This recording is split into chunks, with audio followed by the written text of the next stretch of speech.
먼저 해라. 알았다. 활을 탁 쐈는데 그 화살이 빡 하고 맞은 거예요. 내가 말이야 승천하면서 끝나게 됩니다. 안녕하십니까. 성경에서 벌어진 그 일이 나한테도 일어난다면 이라는 주제로 성경을 보고 나를 돌아보는 만약 지금이라면의 강태용입니다. 우리 옛날 이야기 하다 보면은 와전되고 부풀려지는 경우가 너무 많잖아요. 예를 들어서 특히 첫사랑 이야기할 때 거의 영화 속 주인공들이죠.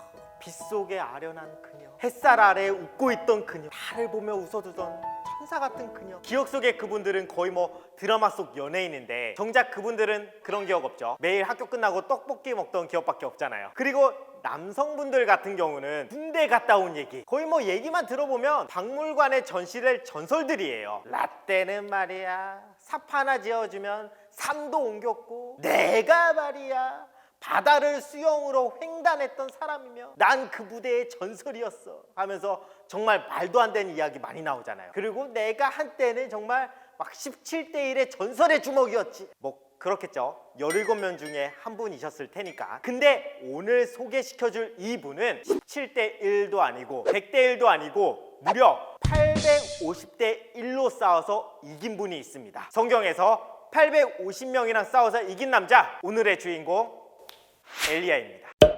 이 엘리야 선지자는요, 솔로몬 왕이 이방신을 섬김으로 인해 북이스라엘과 남유다로 나뉘어졌을 때 북이스라엘의 선지자였는데요. 그때 당시의 왕이 아합이라는 왕이었어요. 이 아합 왕은 역대 왕 중에서도 악한 왕을 꼽으라 하면은 꼭 손에 꼽힐 정도의 왕이었는데, 심지어 왕비로 맞은 사람이 바알신을 숭배하면서 정말 악했던 시돈의 공주 이세벨이었습니다. 기본적으로 이스라엘은 하나님 믿고 있던 나라인데 그 나라에서 바알을 위한 단을 쌓고 아세라 목상을 만들어서 숭배를 하고 있었던 거죠. 여기서 바알과 아세라는 이방신이고 악신입니다. 그래서 하나님이 이들을 심판하기 위해서 보낸 선지자가 이 엘리야 선지자였습니다. 이 엘리야 선지자가 아합 왕이 가자마자 하나님의 말씀을 듣지 않으면 비가 내리지 않을 것이다 라고 딱 말한 거예요.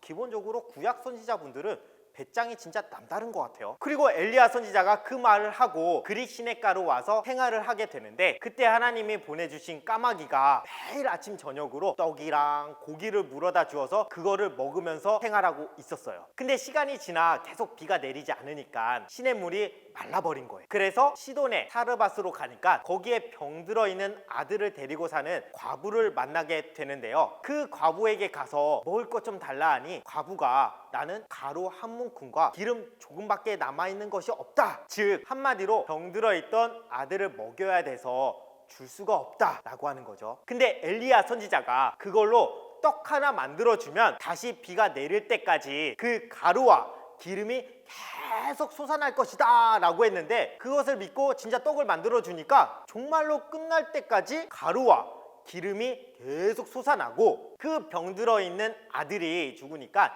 이 엘리야 선지자가 하나님께 팍 하고 부르짖으니 그 아들의 혼이 다시 돌아와 살게 되는 기적도 일으킵니다.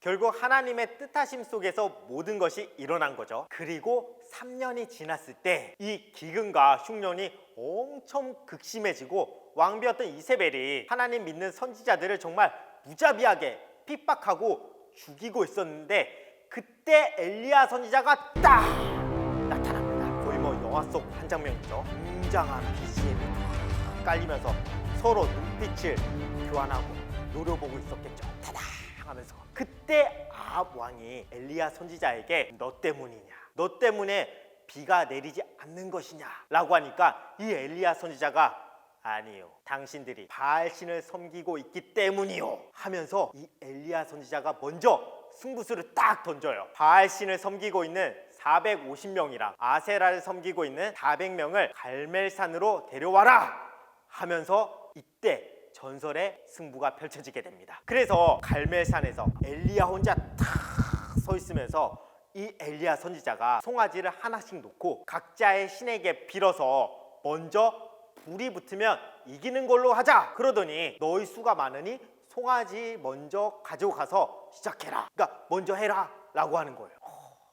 자신감이 어마어마하죠. 그래서 이들이 알았다 하면서 단 위에 송아지를 놓고 주위를 돌면서 하루 종일 자신들의 신에게 막 부르짖는데 아무 일도 안 일어나는 거예요. 근데 그것을 본 엘리야 선지자가 너희 신이 잠깐 어디 나갔는지 아니면 뭐 잠이 들어서 깨워야 하나 봐 하면서 조롱하니까 그 사람들이 큰 소리로 부르면서 막 피가 철철 흘릴 때까지 칼과 창으로 몸을 상하게 하는 거예요. 근데도 아무 일도 일어나지 않았고 이제 마침내 차례가 온 엘리야 선지자가 12개의 돌을 쌓고 그 주위에 수로를 막 조그맣게 만들어서 번제물과 나무를 놓은 다음에 물을 4통이나 거기에 부어버리는 거예요. 아니 물을 부으면은 불이 잘 붙지도 않을 텐데 무슨 자신감인지 막 물까지 부어버리는 거예요. 그리고 엘리야 선지자가 기도를 하는 순간 불이 빡 하고 내려와서 그 모든 것을 태워버립니다. 와,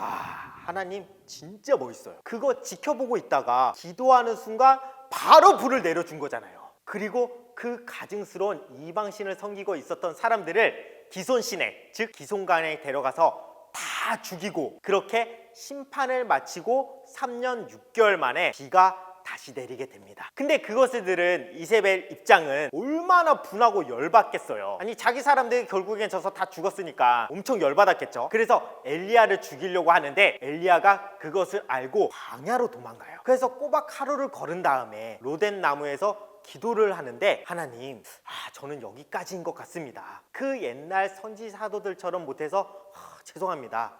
이 못난 종의 생명을 거둬주세요 라고 했는데 그때 천사가 팍 하고 나타나더니 숯불에 구운 떡과 물을 주면서 죽지 않게 되니 이 엘리야 선지자가 더 살라고 하는 거구나 하면서 그 뜻을 알고 더 힘을 내서 40일 동안 걸은 다음에 예전에 모세 선지자가 10계명을 받았던 호렙산, 즉 시내산에 가서 하나님의 명을 받게 됩니다. 그때 하나님께서 하사엘을 아람의 왕이 되게 하고 예후를 이스라엘의 왕이 되게 하고 그리고 엘리사에게 가서 너의 다음 선지자가 되게 하라 라고 하면서 내가 이스라엘 가운데 7,000인을 남기리니 이들은 바알에게 무릎 꿇지 않고 입을 맞추지 않는 자들이다 라고 하는 거예요. 한마디로 아합 왕과 이세벨로 인해서 다 바알시 섬기고 있었는데 이들은 섬기지 않는다 라고 했던 거죠. 그리고 이 명을 받은 엘리야가 다시금 힘을 내서 돌아오게 됩니다. 그때 아합 왕이 포도원에 있었는데요. 원래는 이 포도원이 나봇이라는 사람의 포도원이었어요. 근데 아합 왕이 그 포도원이 좋아서 돈을 줄 테니 달라고 하니까 이 나봇이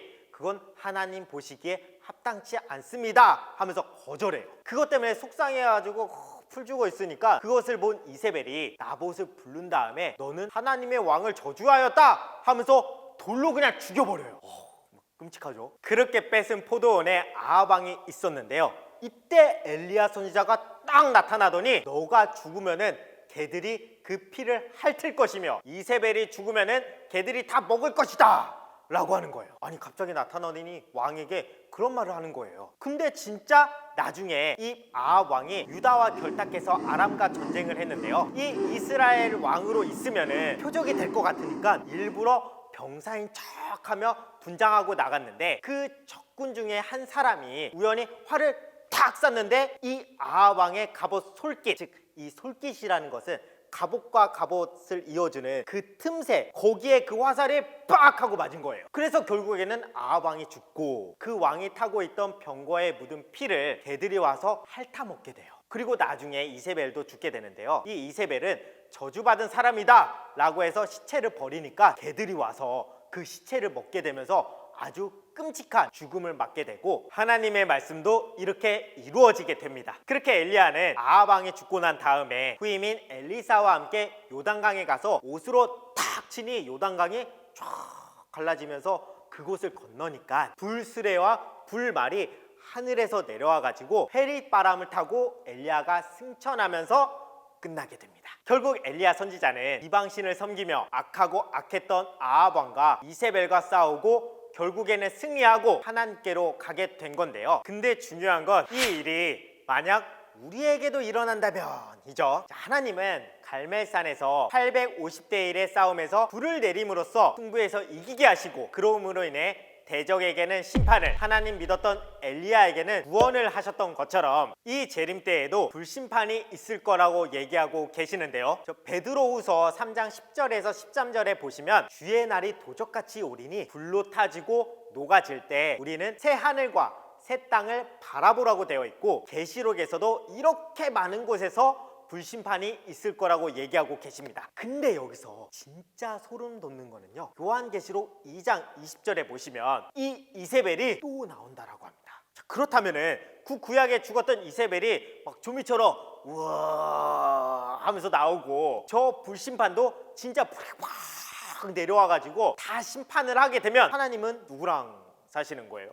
다 불로 심판받아서 죽었는데 누구를 구원하시며 누구랑 사시냐라는 거죠. 당연히 이것은 육적인 심판이 아니겠죠. 분명히 하나님은 모든 사람이 진리를 알고 구원받길 원하신다고 되어 있습니다. 자, 그렇다면 저 불은 어떤 불이고 이세벨은 어떤 사람을 얘기하고 있는지 꼭 우리에게 물어보시고 확인하셔서 모두가 예스라고 할 때 아니요? 를 외치면서 하나님의 말씀을 지켰던 엘리야처럼 진리를 깨달아서 말씀을 지키는 자가 되기를 바라겠습니다. 감사합니다.